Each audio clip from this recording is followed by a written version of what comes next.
ከዚህ ቀደም ዲግሪ ያላችሁ ሰዎች የብቃት ማረጋገጫ ወይም ኤግዚት ኤግዛም ትፈተናላችሁ በማለት የተሰራጨው መረጃ ሐሰተኛ መሆኑ በይሳት መረጃዎች እየወጡ ይገኛሉ። ይህ ማለት እንግዲህ በማህበራዊ ትስስር ገጾች ላይ ከ2010 እስከ 2015 ድረስ የመጀመሪያ ዲግሪያችሁን፣ ሁለተኛ ዲግሪያችሁን እንዲሁም ደግሞ ሶስተኛ ዲግሪያችሁን በእነዚህ አመታት ውስጥ የተመረቃችሁ ተማሪዎች በድጋሚ ማለት ነው ወደ ኋላ ተመልሳችሁ ኤግዚት ኤግዛም ትፈተናላችሁ በማለት የተሰራጨው መረጃ ሐሰተኛ ነው። ይህ ሳይሆን የወጣው መረጃ ወይም ደግሞ ለህዝብ እስከ ሐምሌ 13 ድረስ በአስተያየት መስጫ ማለት ነው ይፋ የተደረገው እነዚህ ተማሪዎችን ሳይሆን በፍጹም ከዛ በፊት 10+3 ወይም ደግሞ ዲፕሎማ ብለን የምንጠራውና 12+2 ብለን የምንጠራው እንዲሁም በተጨማሪ ደግሞ ቴክኒክና ሙያ እንዲሁም እስከ ሌቭል 4 ተምራችሁ የብቃት ማረጋገጫ ወይም ደግሞ ሲኦሲ ሳትፈተኑ ወደ ዲግሪ የሄዳችሁ እንዲሁም ደግሞ ዲግሪያችሁንም ሁለተኛ ዲግሪያችሁንም እንዲሁም ደግሞ ሶስተኛ ዲግሪያችሁን በዚህ መንገድ የተማራችሁ ተማሪዎች ሲኦሲ መፈተን አለባችሁ ወይንም ደግሞ አሁን ባላችሁበት ትምህርት ተመርኩሶ ማለት ነው ፈተና መፈተን አለባችሁ በሚል ነው ለህዝብ አስተያየት መስጫ ክፍት የሆነው በማለት እንግዲህ መረጃዎች በይሳት ቲክቫ እያካራን ይገኛል። ከዚህ ቀደም እንግዲህ እንደሚታወቀው 10+3 ወይም ደግሞ ዲፕሎማ እንዲሁም በተጨማሪ ቴክኒክና ሙያ እስከ ሌቭል 4 ድረስ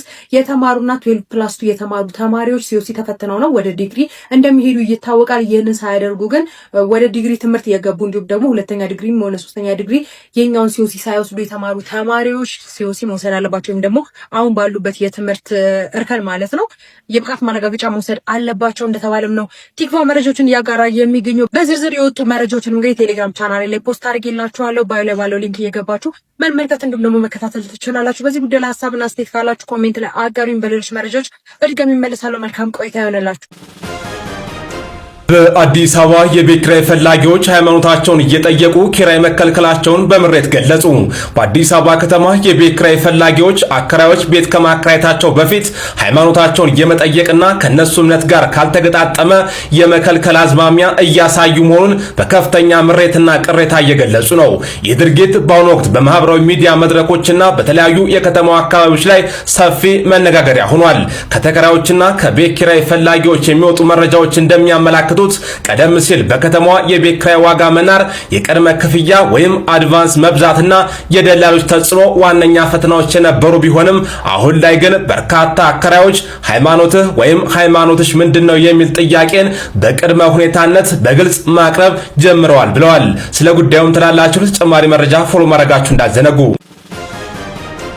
የኢትዮጵያን ስም በዓለም አደባባይ ከፍ ያደረገው ወጣት አማን ዘውዱ ወጣቱ በሩሲያ በኒውክሌር ሳይንስ ዘርፍ በከፍተኛ ውጤት ተመርቋል። ከልጅነቱ ባለንቁና ባለብሩህ አእምሮ ባለቤት የሆነው ወጣት አማን በአሮሚያ ዩኒቨርሲቲ በኤሌክትሪክ ኢንጂነሪንግ ትምህርቱ በዩኒቨርሲቲው አንደኛ በመሆን ብቃቱን አስመስክሯል። ይህንን ተከትሎም በሩሲያ ሀገር በሚገኘው በዓለም አቀፍ ታዋቂ በሆነው የኒውክሌር ምርምር ዩኒቨርሲቲ ውስጥ በኒውክሌር ሳይንስ ዘርፍ የነጻ ትምህርት እድል አግኝቶ ወደዛ አምርቷል። በዩኒቨርሲቲው ለአመታት በትጋትና በጥንካሬ ሲማር ቆይቶም በከፍተኛ ውጤት ተመርቋል።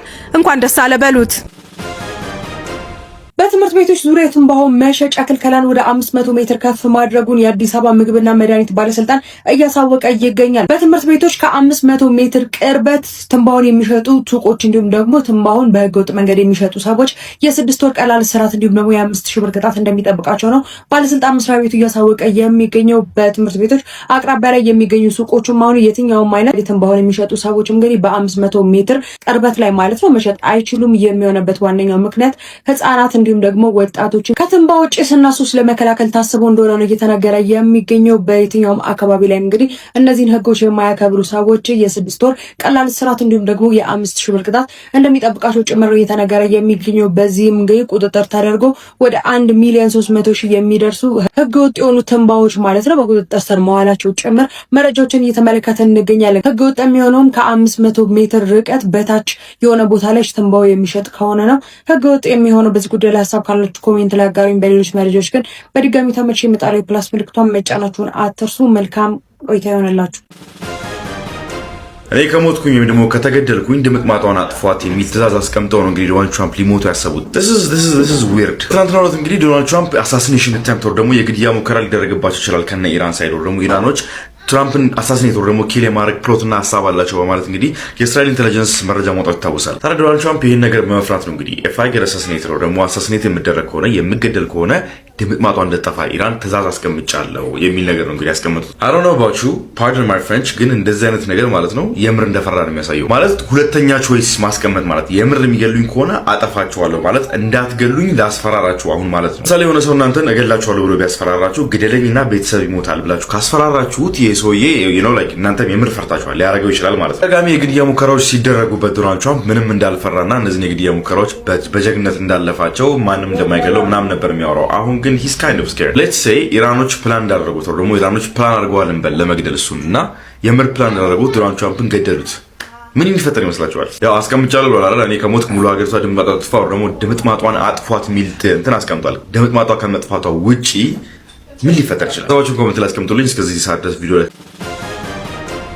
እኔ በሞት ወይም ደግሞ እኔ ላይ ምንም አይነት ጥቃት ቢደርስ ኢራን እንድትጠፋ ትእዛዝ አስተላልፋለሁ ሲሉ ዶናልድ ትራምፕ ተናገሩ። እንደሚታወቀውም የእስራኤል ባለስልጣናት ኢራን ማለት ነው ዶናልድ ትራምፕን ለመግደል እቅድ ማውጣታል። ለዶናልድ ትራምፕ ደግሞ በተለያዩ ማህበራዊ ትስስር ገጾቻቸው ላይ ካስተላልፉ በኋላ ዶናልድ ትራምፕ ማለት ነው ስጋት እንደገባቸው ነው እየተመለከትን የምንገኘው። ዶናልድ ትራምፕ እንግዲህ የመረጃ ከተዘዋወረ እንዲሁም ደግሞ በእስራኤል ባለስልጣናት ማስጠንቀቂያ ከተሰጣቸው በኋላ ኢራን በፍጹም እኔን ለመግደል ብትሞክር ወይም ደግሞ እኔን ብትገድል ሙሉ ለሙሉ ኢራን እንድትጠፋ ማለት ነው የተለያዩ ትእዛዞችን አስተላልፈው በተጠንቀቅ ቆሞ እየጠበቁ ይገኛሉ ሲሉ ዶናልድ ትራምፕ ለዚህ መረጃ ማለት ነው ለኢራን ምላሽ የሚሆን የጥቃት ማስፈራሪያን እየሰጡ ይገኛሉ። እንደሚታወቀው እንግዲህ ኢራን ማለት ነው መሪያቸው ከተገደለባቸው በኋላ ይህንን ጥቃት ፈጽመው መሪያቸውን የገደሉ ሰዎችን ለመግደል ማለት ነው ቃል ገብተዋል። እንዲሁም ደግሞ ሪቬንጅ ፍላግ ሳይቀር ማለት ነው መስቀላቸው የሚታወስ ነገር ነው። ዶናልድ ትራምፕም በእስራኤል ባለስልጣናት በኩል የማስጠንቀቂያ ከደረሳቸው በኋላ ኢራን በፍጹም እኔ ላይ ምንም አይነት ጥቃት ብትሰነዝር ወይም ደግሞ የግድያ ሙከራ ብታደርግ ትጠፋለች ሲሉ እያስጠነቀቁ ይገኛሉ። የሁለቱ ሀገር ነገር እጅግ በጣም አሳሳቢ ሁኔታ ላይ ደርሷል። በዚህ ሰዓትም እንግዲህ ወደ ድርድር መተናል ቢሉም እንኳን ዶናልድ ትራምፕ ተኩስ አቁሙ እንደፈረሰ እያሳወቁ ይገኛሉ። አዳዲስና ፈጣን መረጃዎችን ይዤላችሁ በድጋሚ እመጣለሁ። የፕላስ ምልክቷን ተጭናችሁ አብራችሁን ይዋሉ። መልካም ቀን ይሁንላችሁ።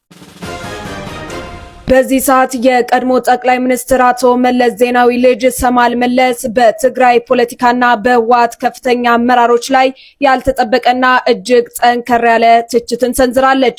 ሰማል መለስ በትግርኛ ባደረገችው ቃለ ምልልስ ላይ በአሁኑ ሰዓት በትግራይ ክልል ውስጥ ያለውን ፖለቲካ ያሽከረከሩ ነው ያለቻቸውን አመራሮች ስማቸውንም በግልጽ ተናግራለች። ወይዘሮ ፈትለወርቅ ገብረ እግዚአብሔር ሞንጆሪኖ የቀድሞ የብሔራዊ ደህንነት ዋና ዳይሬክተር አቶ ጌታቸው አሰፋና አቶ ደብረጽዮን ገብረ ሚካኤል በአባቷ አቶ መለስ ዜናዊና በቤተሰቦቿ ላይ የቆየ የቂም በቀል ስሜት እንደነበራቸው አንስታለች።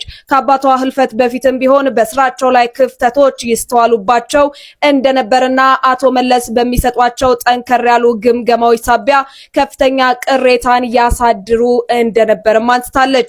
አሁን ላይ ደግሞ በትግራይ ክልል መዋቅር ውስጥ ቁልፍ ቦታዎችን መያዛቸው በስጋትና በትችት አስተያየት የሚሰጥበት እንደሆነም ሰማል ተናግራለች።